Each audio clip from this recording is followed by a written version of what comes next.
Working with dates can be rather complicated. And trust me, developers have felt the pain. And before we get further, I just want to say that in this section, we are going to be ignoring third-party libraries like moment.js that help us when working with dates. And the reason is I want you to understand JavaScript. This course isn't about third-party packages. And in any event, it'll help you understand dates at its core. So when you're working with third-party libraries, it'll help you in any event. Let's get into it. Date in JavaScript is an object.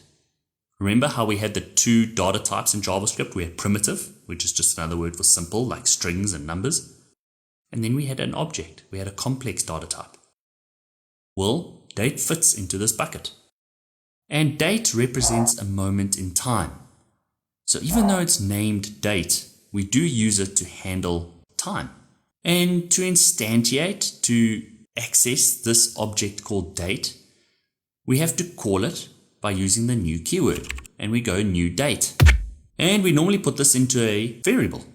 And this creates a date object that points to the current moment in time. And just in case you're wondering, for computers, the beginning of time is 1st of January 1970. And all dates are expressed in milliseconds since this time. But hang on. What? Why is the 1st of January 1970 the beginning of time? Well, let me first point out that JavaScript is not the only language with this nuance. Java, Python, and a plethora of others also start their time on the 1st of January 1970. When you start Googling these things, you're going to see some people say that that's the birthday of Unix. But that's simply not true. Why do we know it's not true?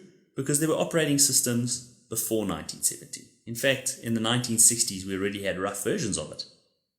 So the reason that it's 1970 is that it was just a thumbsuck from the engineers designing the operating system. They needed a start date of time, and they just decided what better date than the New Year's Day of 1970. Something else that's very interesting is on a 32-bit system, numbers can be represented from all the way to. These are large numbers. But what it means is that our time span is limited. What do I mean by that? Well, the negative number goes back in time. Call it prehistory. The positive numbers go forward in time. Call it the future. Based on these numbers, prehistory dates all the way back to 1901. But what about the future? Well, it only goes to 2038. Oh no, does this mean the world's going to come to an end in 2038? I hope not. But it is known as the year 2038 problem. So how do we fix this? Well, computers are already coming out with 64-bit operating systems, and that just means we're going to be able to push out that future date. So I don't think it's too much of a concern.